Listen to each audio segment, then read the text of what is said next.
हरे कृष्णा। भक्तों, जब शिष्य गुरुदेव को परीक्षा करता है तब क्या होता है?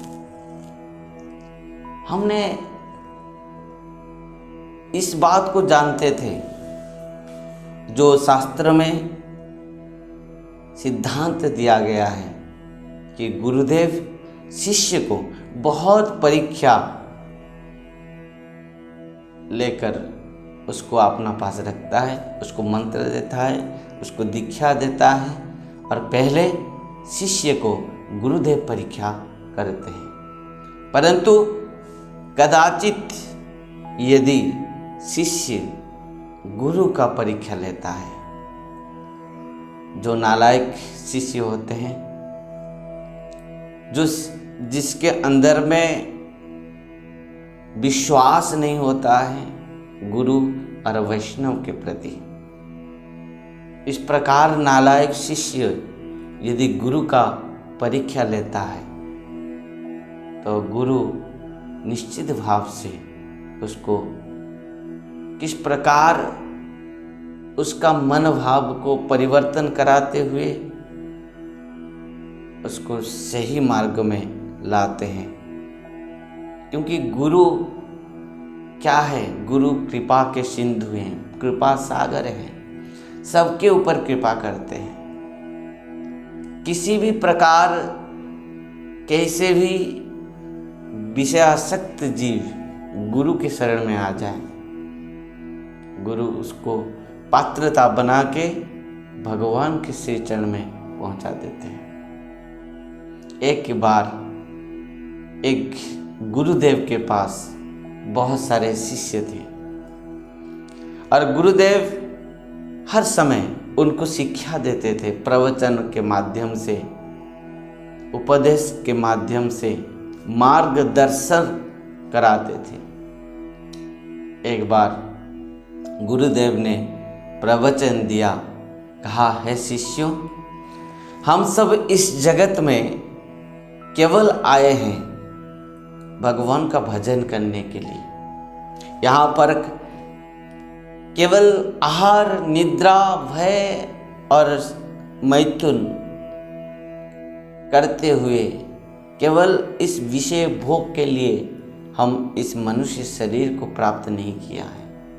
क्योंकि ये सब तो पशु भी प्राप्त करते हैं, पशु भी खाता है आहार, निद्रा, पशु भी सोता है, भय, पशु का पास भी भय है मृत्यु के लिए, और मैथुन जो संसार भी पशु भी करता है। परंतु एक ही मात्र विशेषता इस मनुष्य शरीर का है, जो है धर्म ही तेषां अधिक विशेष। विशेषता क्या है हमारे लिए? हम हरिभजन करते हुए, भागवत धर्म को पालन करते हुए हम भगवत धाम तक, भगवत प्राप्ति तक कर सकते हैं। धर्म तो साक्षात है भगवत प्रणीतम। इस प्रकार ये जो विशेषता इस मनुष्य शरीर के लिए हैं, वो हैं भागवत धर्म हम पालन करते हुए हम भगवत धाम को, भगवत प्राप्ति कर सकते हैं। और हम इस संसार भौतिक सुख के लिए, दुख के लिए हमको प्रयास करने का आवश्यकता नहीं है, क्योंकि ये समस्त केवल हमारा प्रारब्ध कर्म के अनुसार प्राप्त हो जाएंगे। हाँ, यदि सुख और दुख ये समस्त हमारे प्रारब्ध कर्म फल में है। आज जो मिलने वाला है वो मिलेगा, खाने के लिए, रहने के लिए, सोने के लिए, ये सब कुछ हमारे प्रारब्ध के अनुसार विषय वस्तु, ऐश्वर्य, संसार, भौतिक जगत के वस्तु सब हमारे प्रारब्ध कर्म के अनुसार, फल के अनुसार मिलने वाले हैं। इन सब के लिए प्रयास की जरूरत नहीं है। यदि जीवन में प्रयास करना चाहिए तो केवल भगवत प्राप्ति के लिए। इस प्रकार गुरुदेव ने शिक्षा दिया, मार्गदर्शन कराया, कहा शिष्यों निश्चित भाव से जीवन में इस भौतिक वस्तु के लिए प्रयास की आवश्यकता नहीं है। हमारा ये सब अपना आप ही मिल जाएंगे। एक शिष्य जो नालायक था, हर समय गुरुदेव के ऊपर संदेह करता था, गुरु वाक्य के ऊपर उसका विश्वास नहीं था, वो सोचा कि ये सब हमारे प्रारब्ध के अनुसार मिल रहा है। जो हम खा रहे हैं, जिस वस्तु को हम इस संसार में प्राप्त कर रहे हैं, क्या ये सब को हमको प्रयास की जरूरत नहीं है? गुरुदेव कह रहे हैं। तो खड़ा हो गया, हाथ जोड़ते हुए कहा, गुरुदेव आप कृपा करके मुझे बताइए, यदि समस्त प्रारब्ध कर्म के अनुसार हमको दिन भर हमको जो भी प्राप्त करना है हम कर पा रहे हैं, तो आप बताइए मुझे कल क्या खाना है? मेरा प्रारब्ध के अनुसार तो वो भी मिलेगा। भक्तों, जो गुरुदेव को परीक्षा करता है, जो गुरुदेव से परीक्षा लेता है, निश्चित भाव से वो इस प्रकार गुरु के प्रति उसका अवमानना होता है। परंतु गुरु कृपालु होते हैं, कृपामय होते हैं। गुरु कुछ सोचे नहीं। गुरुदेव ने कहा कि पुत्र, प्रकृति में तुमको कल खीर खाना है, क्योंकि गुरुदेव भी सामान्य नहीं थे, त्रिकालदर्शी थे।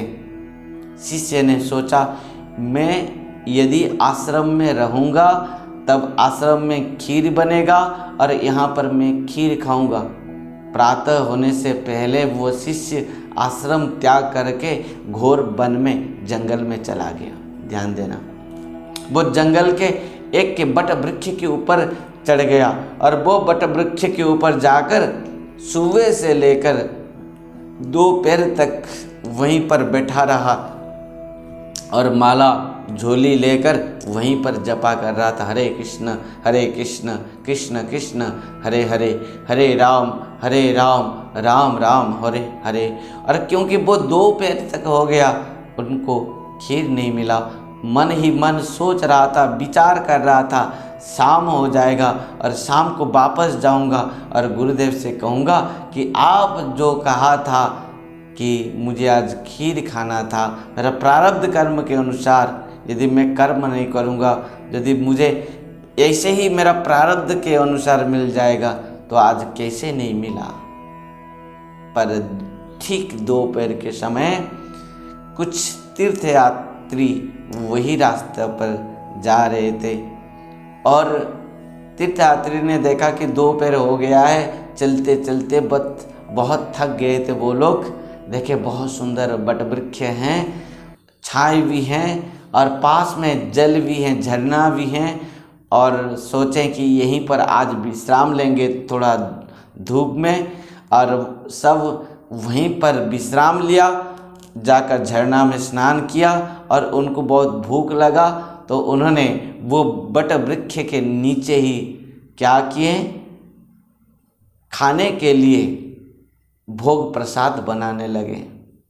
लकड़ी बीन के वहीं पर एक ने कहा कि हमारे पास सब कुछ है, दूध हैं, चावल हैं, खीर बनाते हैं, और वो सब खीर बनाने लगे।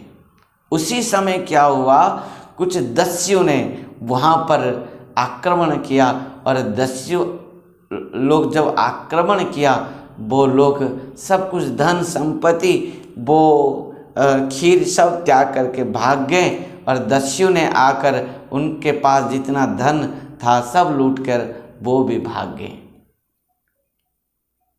और जब दस्यु के राजा वहाँ पर था, सोचा कि ये लोग जो खीर बना रहे हैं हम इसको भी खाएंगे। दस्यु राजा को बहुत भूख लग रहा था। उन्होंने महामंत्री से कहा कि मुझे भूख लग रहा है, मुझे खाने के लिए इच्छा हो रहा है, क्या बनाए देखो। देखा तो खीर हैं, परंतु मंत्री ने कहा देखो राजन, इनको मत खाओ, क्योंकि इस खीर को जो भी बनाया है उसमें निश्चित भाव से आपको मारने के लिए भी षड्यंत्र हो सकता है। दस्यु ने कहा तो इस खीर में क्या पड़ा है, कैसे बना है, कैसे पता चलेगा।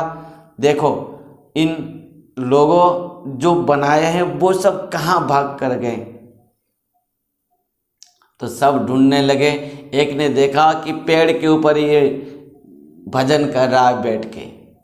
कहा कि देखो देखो महाराज, जो खीर बनाया है वो ऊपर बैठा है। अच्छा, दस्यु राजा ने कहा नीचे आओ। तो ये भगत जी जो बैठा था ऊपर, कान पकड़ के कहा नहीं नहीं, मुझे नीचे तो जाना ही नहीं। दस्यु राजा बंदूक दिखाया, गोली मार दूंगा, जल्दी नीचे आओ। बेचारा नीचे आया और महाराज ने आदेश दिया, यदि इन्होंने ही खीर बनाया होगा और मुझे मारने की षड्यंत्र किया होगा तो इनको ही पहले खीर खिलाया जाए। तो सिपाहियों ने उनको पकड़ के रखा और उनको मुंह खोलकर खीर पिलाने लगे सब। और वो व्यक्ति जो शिष्य था वो खीर पीते समय और गुरुदेव को स्मरण करते हुए, चिंतन करते हुए, रोते हुए कह रहा था, गुरुदेव प्रकृति में आप वही बात कहा था, सही बात कहा था, शास्त्र सिद्धांत की बात कहा था कि प्रकृति में मेरा आज प्रारब्ध में खीर खाना है और आज मुझे घोर जंगल के अंदर में भी खीर मिल रहा है। आप निश्चित भाव से महान हैं, त्रिकालदर्शी हैं। आज प्रकृति में मेरा जो प्रारब्ध कर्म में जो प्राप्ति था वो आज मिल रहा है। इस प्रकार भक्तों, इस कथा से हमने क्या सीखा? क्योंकि भौतिक जगत के वस्तु हमको प्रारब्ध के अनुसार ही मिल जाता है, परंतु भगवान को प्राप्ति के लिए हमको भजन करना ही पड़ेगा। ध्यान देना, हम जो इस संसार में आए हैं हमारे प्रारब्ध कर्म के अनुसार ही हमको इस समस्त शरीर प्राप्त हुई है। और हम खाने पीने के लिए, सोने के लिए, रहने के लिए, इस भौतिक जगत के वस्तु प्राप्ति के लिए माने चेष्टा करना नहीं आवश्यकता है, अथवा विभिन्न प्रकार माने साधन करने की जरूरत नहीं है, प्रयास की आवश्यकता नहीं है। यदि साधन करना है, प्रयास करना है, प्राप्ति की इच्छा करना है, वो है भगवत प्राप्ति के लिए, भगवान को प्राप्ति के लिए हमको साधन करना चाहिए, भजन करना चाहिए, क्योंकि वही कार्य के लिए ही इस शरीर मिला है। हरे कृष्ण, राधे राधे, हरि बोल।